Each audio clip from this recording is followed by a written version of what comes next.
Your conflict and challenges are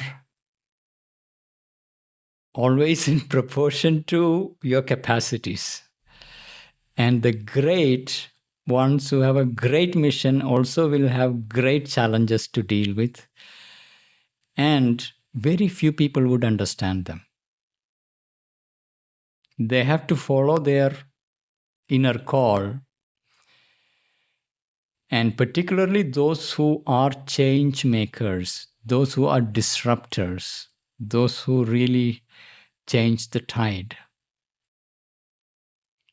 Very few people would understand them. But they have to source their strength from within. In spite of others not understanding, and you really stand alone in which you get your clarity. And most of the leadership positions, when you go into high level of intensely transformative leadership roles, you can hear many of them saying, it's very lonely in that space. Even if we take, say, our masters, Sri Aurobindo and Mother, we all flock to them, thousands come and kneel in front of them. But who would know them?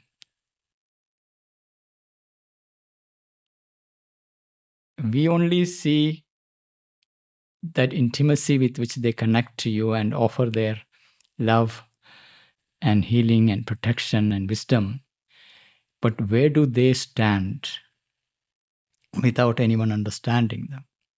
Even there are thousands around.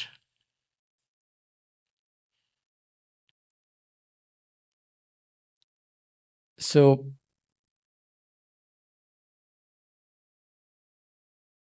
to have the strength to stand alone, and at one point also to recognize that only the divine understands you wholly and fully. No one else really, really understands you. Not even you understand yourself fully.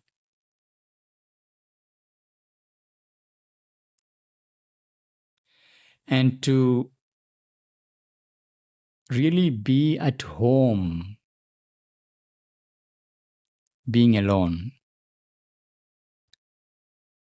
is part of individualization.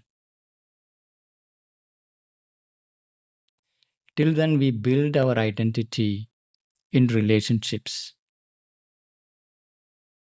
It is with respect to others we have our identity.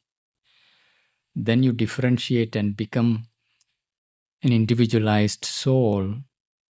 Even if others do not understand you, you have the power of truth from within with which you can stand alone.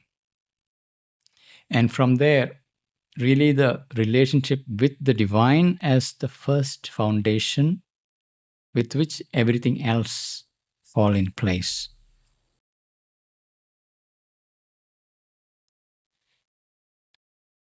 So having that courage to be alone,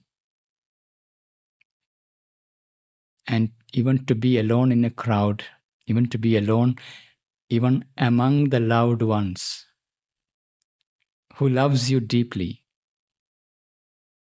who cares for you deeply, but they cannot necessarily understand you where you are. That's part of the journey. But it is not a space where you feel empty and left alone, struggling. No. If you don't have the connection with the divine, you would feel empty and lonely. And that's what is happening to many people who come to the leadership positions. Even if they are loved, if they don't have that inner intimate connection with the divine, they will feel very, very lonely. Loneliness will go only when you see the divine presence, divine guidance everywhere, in everything, and in everyone. Then wherever you are, there is no loneliness. You're never alone. You're always in the presence. So in that space, when the strong stands alone, you open to the grace, you open to the presence.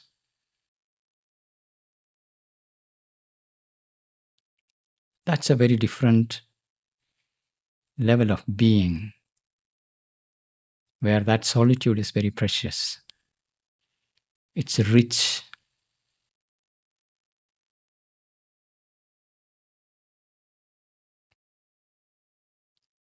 So, in terms of overview, if it is the ego that is rising up as a strong individual, becoming a strong leader,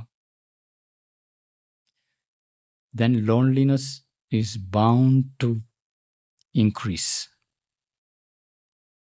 Even if you are very impactful, thousands of people may be around you, but you're bound to be alone.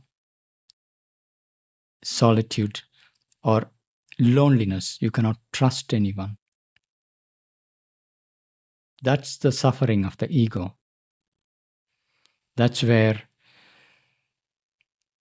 to go beyond the ego to the soul, where there is a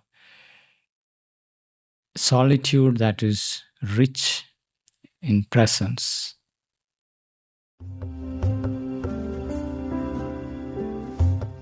Now I have a special invitation for you. For those who are sensing or feeling that you're going through some sort of an inner awakening, whatever be the label you put on it, we have designed a special workshop. It's a 2.5-hour online workshop happening on Sundays. It is to help you understand the very universal signs and stages of inner awakening.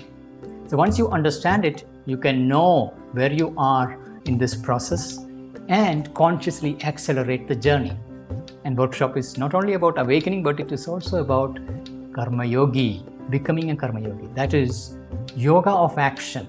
Means your everyday life activity itself is the means not only of your awakening, but also inner growth, spiritual growth. You don't have to withdraw from life. You can embrace life, and through the challenges and activities of life, you bloom, you grow into your better and better version, opening to your spiritual possibility.